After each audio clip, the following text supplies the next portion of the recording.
Після такого важкого проєкту, який був доволі складний в реалізації, я вирішив обрати ще важчий проєкт, який я не зміг реалізувати належним чином. Чи здумувались ви, що в таких країнах, як Україна, наприклад, вас всюди оточує сміття?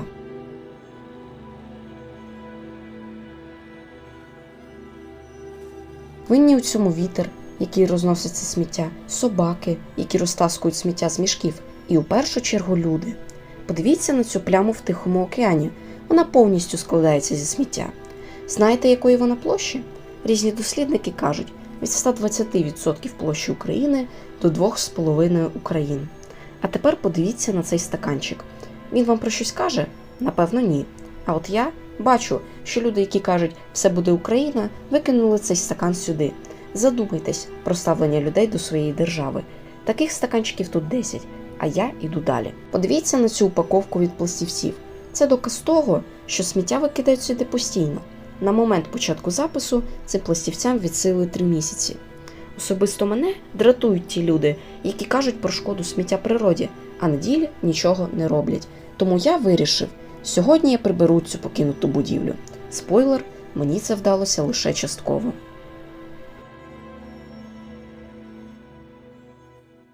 Спершу давайте зробимо фото до, щоб потім можна було порівняти результат. А далі вже можна починати прибирати.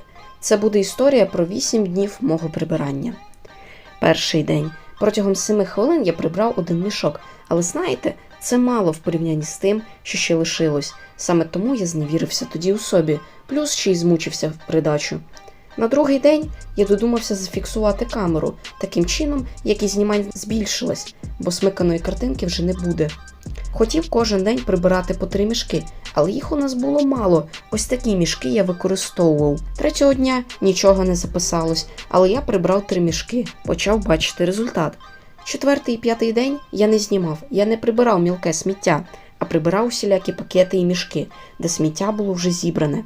Це я роблю для того, щоб об'єктивно зрозуміти, скільки мені ще лишилось. А тепер результат за 5 днів прибирання. Як бачимо, результат видно, особливо на 2-му і 3-му фото. Тому давайте продовжимо прибирати. 6-го дня я зібрав купу сміття, яку я прибрав, до купи сміття, яку я не прибрав. Давайте цю купу сміття так і лишимо. Таким чином, я пришвидшив свою роботу в рази. 7-го дня у мене було багато стресу, тому я 1 мішок наповнив не за 8 хвилин, а за 13. Але впорався. А от 8-й день не записався. На цьому все. Чому так мало? Це відео було і так доволі складне в реалізації, так ще й мої родичі зневірились у мені. Ще одна причина – самому йти туди небезпечно, бо може хтось прийти і відібрати камеру. І я, в принципі, міг би просто з кимось піти. Але з ким? Для мене це загадка. Ось ще до неможливості багато причин, із-за яких відео вийшло неповноцінним, або могло взагалі не вийти. Спершу я хотів прибрати всю покинуту будівлю, але що вийшло, те вийшло. А тепер висновки, суб'єктивні висновки. Якщо ви ставите перед собою високу мету, подумайте тричі, а ви її досягнете? Чи не виникне труднощів? Вам ніхто не завадить? Як бачите, я поставив перед собою високу мету, настільки високу, що я на це відео витратив реальні кошти, щоб купити, наприклад, ось це і ось це. Також рекомендую правильно продумати план дій, систему винагород, щоб у вас була мотивація і так далі, і так далі. А про сміття я можу сказати, що люди бувають хороші і погані. Дехто викидає сміття в смітник або на легальне сміттєзвалище, а дехто пару метрів до смітника дотягнути не годен. От і викидають сміття на землю, океан або у подібні місця. Тримати сміття в руках їм огидно, зате викидати сміття у заборонені місця їм не огидно.